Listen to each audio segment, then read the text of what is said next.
a ton of pent-up emotion coming forth as a flurry of anger as I hit that wall quickly turned into excruciating, bone-breaking pain that brought me to my knees.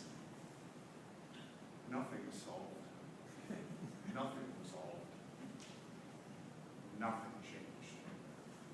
Except maybe the constant reminder of the right man missing an apple. You ever misused your anger? Let it get the better of you? I know I have. But maybe the more important question, have you ever thought of using your anger for something positive? Is that even possible? Well, in the early 1980s, a group of angry women came together and joined forces. Some might even say they were outright mad. And fueled by their anger, they sparked both social and political changes that have literally saved thousands of lives on our roads and highways.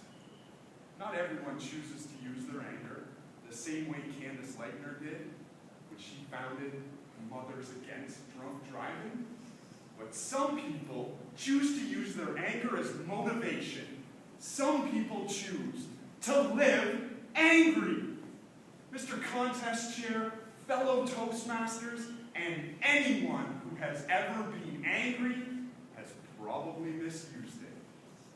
Kind of like I did a little over 12 years ago. But a lot has changed since those days. And I've spent the last 10 years as a social service worker, currently as a counselor of a men's anti-violence and abuse program, using my energy to try to motivate change in others.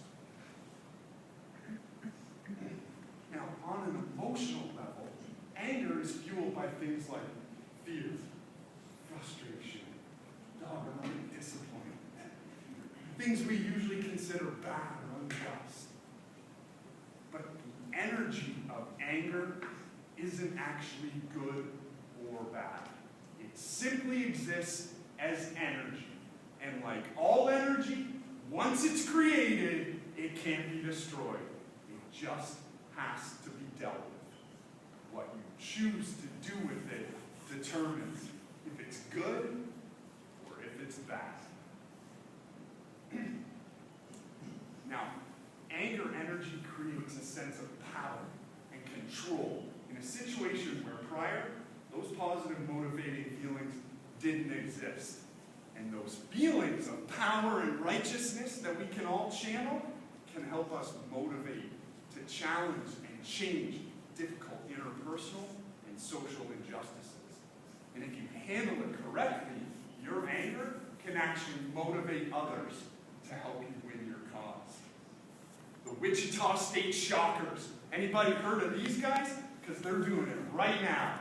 They're an NCAA basketball team, but they're the small, perennial underdog. They don't get the big recruits. They don't get the money, the benefits, and despite all of that, they've been perfect this year. They are the first team in almost 25 years to be perfect, entering the national finals, March Madness. And the reason behind it, if you were to walk into their stinky locker room, you would see written in big letters on their chalkboard, "Play angry." And what they're doing is channeling those emotions and that energy and that intensity that we can all channel when we're angry. And they're using it as motivation, not to punch walls or slam doors, but to win basketball games. They're having such great success that players have carried that over to other parts of their lives. They're now studying angry, test-taking angry, living angry. But that kind of stuff has happened throughout human existence.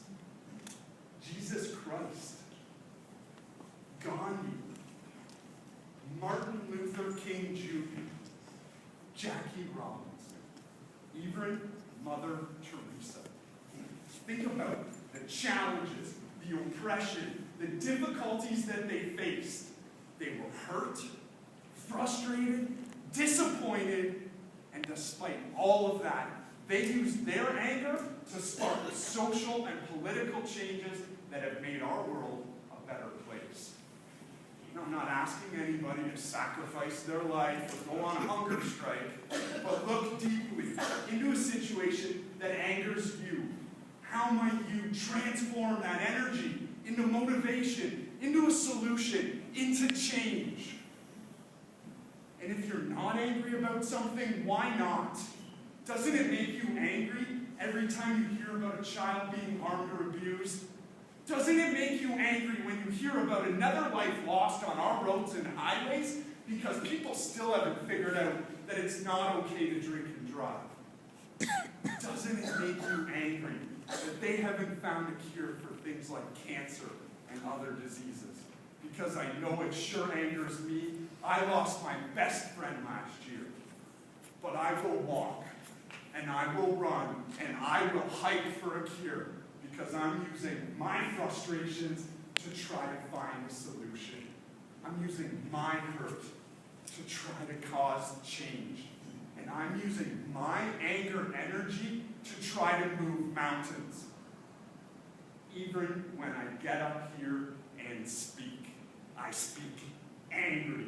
All of my energy, all of my emotions, all in, all of the time. I've made the choice to live angry. What about you?